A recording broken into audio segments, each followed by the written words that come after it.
ગોંડલ રાજકારણમાં મોટા સમાચાર સામે આવ્યા છે। રીબડાના ક્ષત્રિય આગેવાન અનિરુદ્ધ જાડેજાને જૂનાગઢ જેલમાંથી ખસેડીને હવે અમદાવાદની હાઈ સિક્યુરિટી સાબરમતી જેલમાં મોકલી દેવામાં આવ્યા છે। પરંતુ સવાલ એ છે કે અચાનક આ ટ્રાન્સફર કેમ, કયા ગુનામાં તેઓ સજા કાપી રહ્યા છે ને જેલમાં ગયા પછી એક કેદીની જિંદગી કેવી હોય છે। આજે આપણા તમામ બાબતો પર વિગતવાર ચર્ચા કરીશું। ટ્રાન્સફરનું કારણ અને ગુનો। મિત્રો, સૌથી પહેલાં વાત કરીએ કે તેઓ જેલમાં કેમ બંધ છે। તો મિત્રો, તમને જણાવી દઈએ કે વર્ષ 1988માં ગોંડલના ધારાસભ્ય પોપટલાલ સોરઠિયાની ધ્વજવંદન દરમિયાન હત્યા થઈ હતી। આ કેસમાં અનિરુદ્ધ જાડેજાને ટાટા હેઠળ આજીવન કેદની સજા થયેલી છે। વર્ષ 2018માં તેમની સજા માફી થઈ ગઈ હતી, પરંતુ હાઈકોર્ટે તેને ગેરકાયદે ગણાવી રદ કરી દીધી હતી। સુપ્રીમ કોર્ટમાંથી પણ રાહત ન મળતા સપ્ટેમ્બર 2025માં તેમણે ફરી જેલ જવું પડ્યું હતું। સાથે ચર્ચિત અમિત ખૂટ આત્મહત્યા કેસમાં પણ તેમનું નામ આવ્યું હોય તેવા અહેવાલો સામે આવ્યા હતા। અચાનક સાબરમતી જેલમાં ટ્રાન્સફર કેમ? મિત્રો, હાઈકોર્ટના આદેશ અને સુરક્ષાના કારણોસર તેમને જૂનાગઢથી સાબરમતી જેલમાં શિફ્ટ કરાયા છે। સાબરમતી જેલ રાજ્યની સૌથી સુરક્ષિત જેલ ગણાય છે, જે હાઈ પ્રોફાઇલ કેદીઓ પણ કડક નજર રાખી શકાય છે। સાબરમતી જેલમાં કેદીઓનું જીવન અને દિનચર્યા। મિત્રો, હવે જાણો કે સાબરમતી જેલમાં કેદીઓની દિનચર્યા કેવી હોય છે ને અહીંનું જીવન કેટલું શિસ્તબદ્ધ અને કડક હોય છે।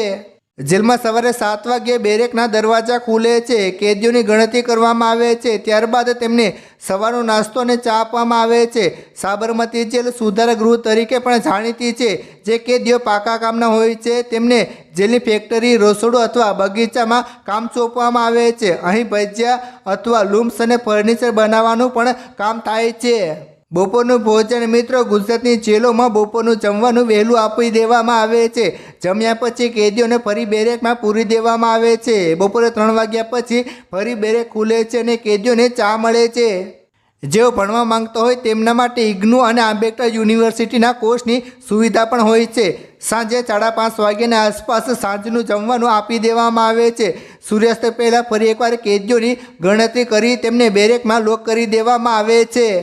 અનિરુદ્ધ જાડેજાને કેવી રીતે રાખવામાં આવશે? મિત્રો, અનિરુદ્ધ જાડેજા એક હાઈ પ્રોફાઇલ કેદી છે। સાબરમતી જેલમાં તેમને યાર્ડ અથવા ખાસ સુરક્ષા ધરાવતી બેરેકમાં રાખવામાં આવી શકે છે। તેમના પર સીસીટીવી કેમેરા અને જેલ ગાર્ડ્સ દ્વારા 24 કલાક નજર રાખવામાં આવશે। તેમને મળવા આવતા મુલાકાતીઓ માટે પણ જેલના નિયમો ખૂબ જ કડક હશે। તેમના સ્વાસ્થ્ય અને સુરક્ષા માટે જેલના નિયમો મુજબ અલગ વ્યવસ્થા હોઈ શકે છે, પરંતુ દિનચર્યા અન્ય કેદીઓ જેવી જ સામાન્ય હોય છે। આમ, ગોંડલના બાહુબલી નેતા માટે હવે જેલના સળિયા પાછળનું જીવન એક નવો પડકાર છે। આગામી ચૂંટણીઓ અને કોર્ટના કેસોમાં આ ટ્રાન્સફરનું શું અસર થશે તે જોવાનું રહ્યું। તમને આ માહિતી કેવી લાગી કમેન્ટમાં જરૂર જણાવજો, અને વિડીયો ગમ્યો હોય તો લાઈક કરો અને જેમ બને તેમ આ વિડીયો શેર કરો, જેથી કરીને બધાને જાણ થાય કે આ જેલમાં કેવી સુવિધા છે અને કેદીઓ સાથે શું થાય છે। ધન્યવાદ।